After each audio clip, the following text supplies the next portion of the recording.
राम राम दोस्तों, मित्रों, मित्रानियों, सखी सहेलियों, बंधुओं। मेरा नाम है गरिमा और मैं रहती हूँ मुंबई में। और अभी आए हैं हम हस्बैंड के पीहर। तो देखिए, मेरा ससुराल और हस्बैंड का पीहर है। जैसे लड़कियों का पीहर होता है वैसे आदमियों का भी पीहर होता है, लड़कों का भी पीहर होता है। तो यहाँ पे मियाँ जी ने निकाल ली है कार, क्योंकि अब हम जा रहे हैं अपनी नंद के यहाँ पे। तो देखिए, बीच रास्ते में ना अभी भी सरसों की फसल लहरा रही है। और देखिए, आम के पेड़ जिन पे अब कुछ दिन के बाद आम दिखने लगेंगे। और ये हमारी बड़ी नंद सल्ले, जिन्होंने बहुत ही अच्छी तरीके से हमारा किया स्वागत और हमारी कर दी बल्ले बल्ले। तो यहाँ पे बुआ जी अपने नए घर में अपना हमारा कर रही है मतलब स्वागत।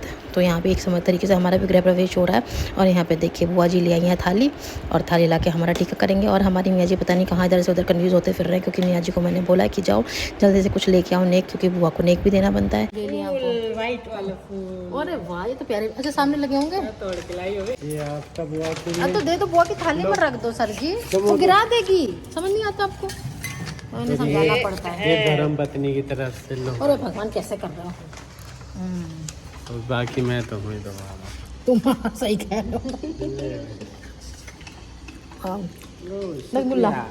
शुक्रिया।